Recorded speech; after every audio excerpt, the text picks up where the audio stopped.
Hello दोस्तों। आज की हमारी क्लास उत्तराखंड के सामान्य अध्ययन की होगी।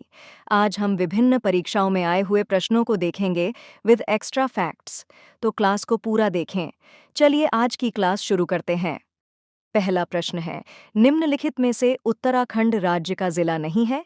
ए चंपावत, बी बागेश्वर, सी बिजनौर, डी रुद्रप्रयाग। सही आंसर है सी बिजनौर। चंपावत और बागेश्वर उत्तराखंड के कुमाऊं के दो जिले हैं।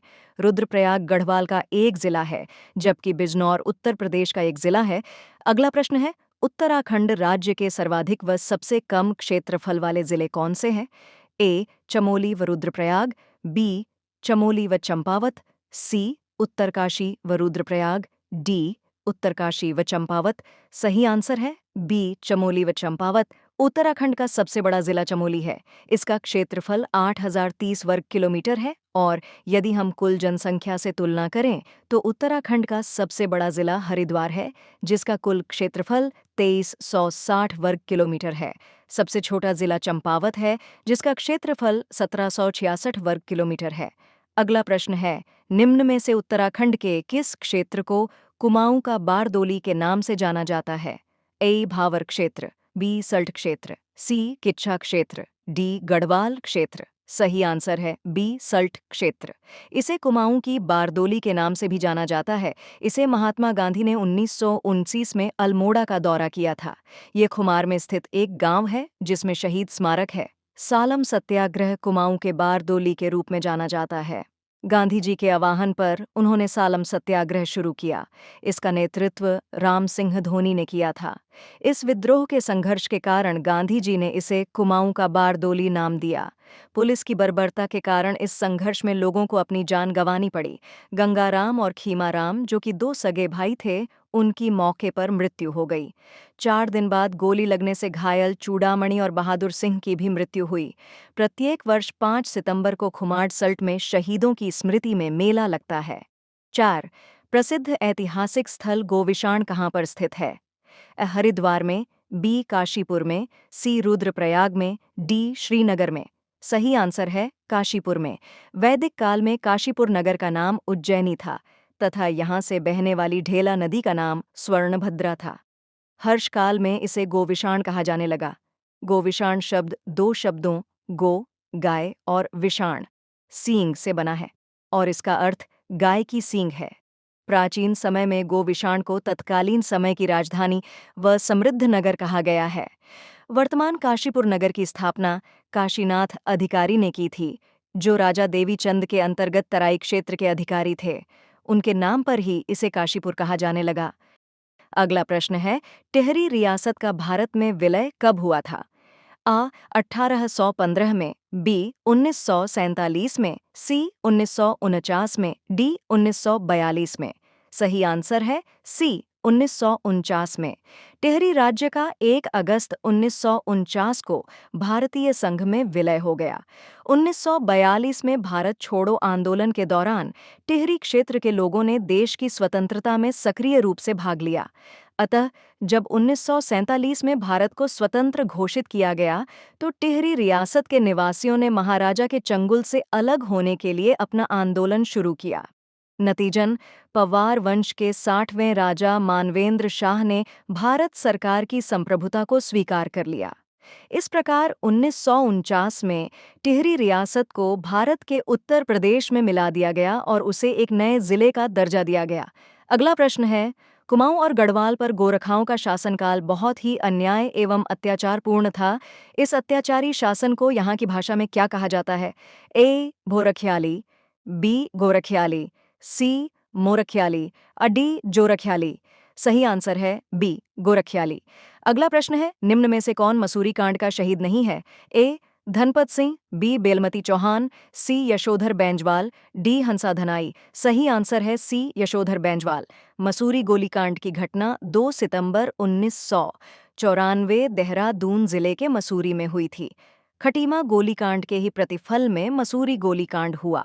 मसूरी गोलीकांड की घटना खटीमा गोलीकांड 1 सितंबर 1994 के दूसरे दिन 2 सितंबर 1994 को मसूरी में हुई।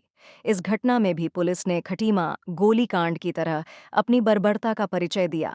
2 सितंबर 1994 को मंसूरी में खटीमा गोलीकांड के विरोध प्रदर्शन करने के लिए लोग एकत्रित हुए, जो शांतिपूर्ण तरीके से खटीमा गोलीकांड का विरोध कर रहे थे।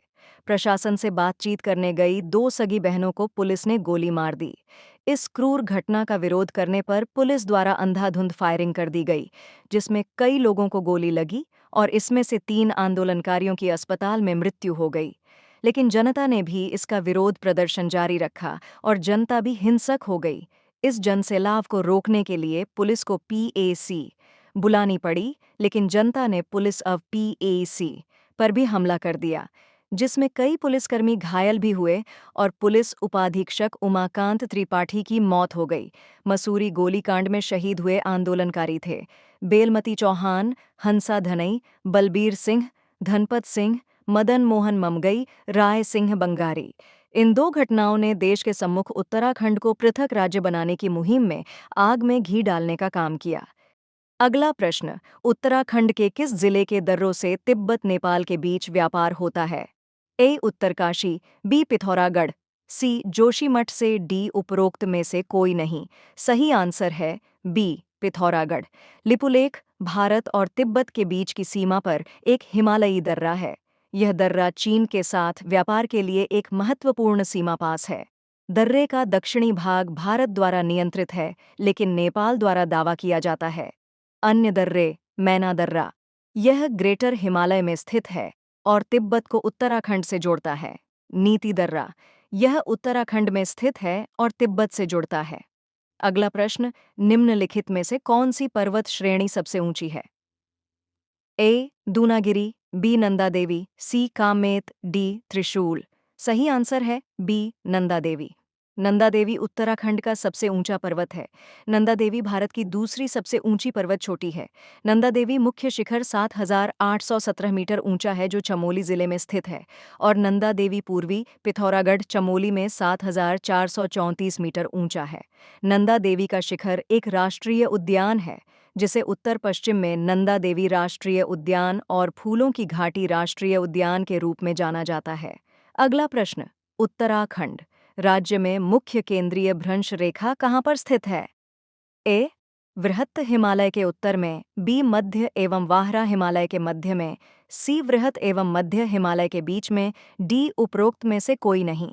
सही आंसर है सी वृहत एवं मध्य हिमालय के बीच में। उत्तराखंड में वृहत एवं लघु हिमालयी श्रेणियों के बीच अवस्थित भ्रंश रेखा को मुख्य सीमा भ्रंश कहा जाता है। नर्वनारायण पर्वतों के मध्य बद्रीनाथ घाटी स्थित है। 11 हार्डी प्रपात उत्तराखंड राज्य के किस जिले में स्थित है? ए चमोली, बी पिथौरागढ़, सी उत्तरकाशी, डी देहरादून। सही आंसर है डी देहरादून। देहरादून के अन्य जलप्रपात है सहस्त्रधारा जलप्रपात, टाइगर फॉल, भट्टा जलप्रपात, हार्डी जलप्रपात, मालदेवता जलप्रपात, झड़ी पानी, शिखर जलप्रपात। अगला प्रश्न, खतलिंग ग्लेशियर उत्तराखंड के किस जिले में स्थित है? ए टिहरी जिले में, बी उत्तरकाशी जिले में, सी चमोली जिले में, डी पिथौरागढ़ जिले में। सही आंसर है ए टिहरी जिले में। खतलिंग हिमानी उत्तराखंड राज्य के टिहरी गढ़वाल झीले के गढ़वाल हिमालय में स्थित एक हिमानी है। यह भिलंगना नदी का स्रोत है, जो भागीरथी नदी की एक उपनदी है। यह भिलंगना नदी की एक प्रमुख उपनदी है। भिलंगना और भागीरथी के संगम पर टिहरी बांध परियोजना बनाई गई है। अगला प्रश्न है, चिपको आंदोलन उत्तराखंड राज्य के किस जिले से शुरू हुआ था? ए उत्तरकाशी, बी टिहरी, सी चमोली, डी पौड़ी। सही आंसर है सी चमोली। चिपको आंदोलन भारत में वन संरक्षण आंदोलन था। उत्तराखंड में गढ़वाल क्षेत्र के चमोली जिले के रेणी गांव में 1973 में आंदोलन शुरू हुआ। तब उत्तर प्रदेश का एक हिस्सा था। चिपको आंदोलन को उत्तराखंड की पहाड़ियों में लकड़ी के ठेकेदारों द्वारा बड़े पैमाने पर पेड़ों को काटने के खिलाफ चंडी प्रसाद भट्ट और सुंदरलाल बहुगुणा द्वारा शुरू किया गया था। सुंदरलाल बहुगुणा ने अपने जीवन का एक बड़ा हिस्सा हिमालय में जंगलों के संरक्षण के लिए संघर्ष करते हुए बिताया है। पहाड़ियों में पारिस्थितिक खतरों के बारे में गांवों की स्थानीय पहाड़ी महिलाओं को संगठित किया गया। उन्होंने अभियान में सक्रिय रूप से भाग लिया। जब लकड़ी के ठेकेदार बार पहुंचे और उन्हें वहां से जाने के लिए मजबूर किया तो उन्होंने पेड़ों को पकड़ लिया या गले लगा लिया। अगला प्रश्न है, चमोली जनपद में स्कीइंग के लिए प्रसिद्ध बुग्याल कौन सा है? ए बगजी, बी दायरा, सी औली, डी वेदिनी। सही आंसर है सी औली। औली बुग्याल चमोली जोशीमठ से 15 किलोमीटर दूर। साहसिक पर्यटन के लिए विश्व प्रसिद्ध नंदा देवी, कामेट, माणा, द्रोणागिरी, नीलकंठ तथा हाथी गौरी पर्वत श्रृंखलाओं से घिरा यह बुग्याल एशिया का सुंदरतम ढाल वाला स्कीइंग केंद्र है। यहाँ स्कीइंग हेतु प्रसिद्ध है। फंदान उत्तराखंड के किस जिले को भारत सरकार ने लीची निर्यात जोन में सम्मिलित किया है? आ नैनीताल, बी देहरादून, सी ऊधम सिंह नगर, डी उपरोक्त सभी। सही आंसर है बी देहरादून। देहरादून जिले को भारत सरकार ने लीची निर्यात जोन में सम्मिलित किया है। अगला प्रश्न है, उत्तराखंड में उत्पादित मड़ुआ अनाज का निर्यात किस देश में किया जाता है? A America, B Japan, C Britain, D Singapore. सही आंसर है बी जापान। इसे कोदा या रागी के नाम से जाना जाता है। राज्य के पर्वतीय भागों में मड़ुआ की खेती की जाती है। राज्य के अल्मोड़ा, पिथौरागढ़, नैनीताल, बागेश्वर आदि प्रमुख मड़ुआ उत्पादक जिले हैं। मड़ुआ अधिकतर जापान को निर्यात किया जाता है। अगला प्रश्न है, निम्नलिखित में से उत्तराखंड राज्य का सबसे बड़ा हिमनद कौन सा है? ए मिलम, बी कफनी, सी गंगोत्री, डी सुंदरढुंगा। सही आंसर है सी गंगोत्री। गंगोत्री हिमनद उत्तरकाशी जिले में स्थित है। यह राज्य का सबसे बड़ा ग्लेशियर है। गंगोत्री हिमनद की लंबाई 30 किलोमीटर व 2 किलोमीटर चौड़ाई है। गंगोत्री हिमनद से गोमुख नामक स्थान से भागीरथी नदी का उद्गम होता है। अगला प्रश्न है, महात्मा गांधी जी ने उत्तराखंड राज्य के किस स्थान को भारत का स्विट्जरलैंड कहा था? ए मसूरी को, बी औली को, सी कौसानी को, डी नैनीताल को। सही आंसर है सी कौसानी को। अनाशक्ति आश्रम कौसानी में 1929 में 2 सप्ताह के लिए महात्मा गांधी के ठहरने के लिए प्रसिद्ध एक शांतिपूर्ण स्थान है, जिसे गांधी आश्रम के रूप में भी जाना जाता है। इस जगह की अपनी प्राचीन सुंदरता के कारण गांधी जी ने भारत के स्विट्जरलैंड के रूप में वर्णित किया था। उसी स्थान पर वह अनासक्ति योग का इलाज और अभ्यास करते थे। अगला प्रश्न है, निम्नलिखित में से कौन सा मंदिर रानीखेत के पास स्थित है? ए कालिका मंदिर, बी कोटमाई, सी होकारा देवी, डी गौरा माई। सही आंसर है बी कोटमाई। अगला और आज का अंतिम प्रश्न है, शंकराचार्य का ज्योतिर्पीठ कहाँ पर स्थित है? ए गोपेश्वर, बी चमोली, सी जोशीमठ, डी उत्तरकाशी। सही आंसर है सी जोशीमठ। ज्योतिर्मठ श्री शंकराचार्य मठ आदि जगत गुरु शंकराचार्य द्वारा स्थापित जोशीमठ में एक मठ है। प्रसिद्ध रूप से ज्योतिर्मठ के रूप में जाना जाता है। शंकराचार्य मठ आदि जगत गुरु शंकराचार्य और उनके शिष्यों द्वारा स्थापित 4 मठों में से एक है। आदि जगत गुरु शंकराचार्य के शिष्य त्रोतकाचार्य ने 8वीं शताब्दी में आदि जगत गुरु शंकराचार्य की देखरेख में शंकराचार्य मठ की स्थापना की। दोस्तों, ये थी आज की हमारी क्लास। अगर आपको हमारी क्लास पसंद आई है तो वीडियो को लाइक करें और अपने दोस्तों के साथ शेयर करें।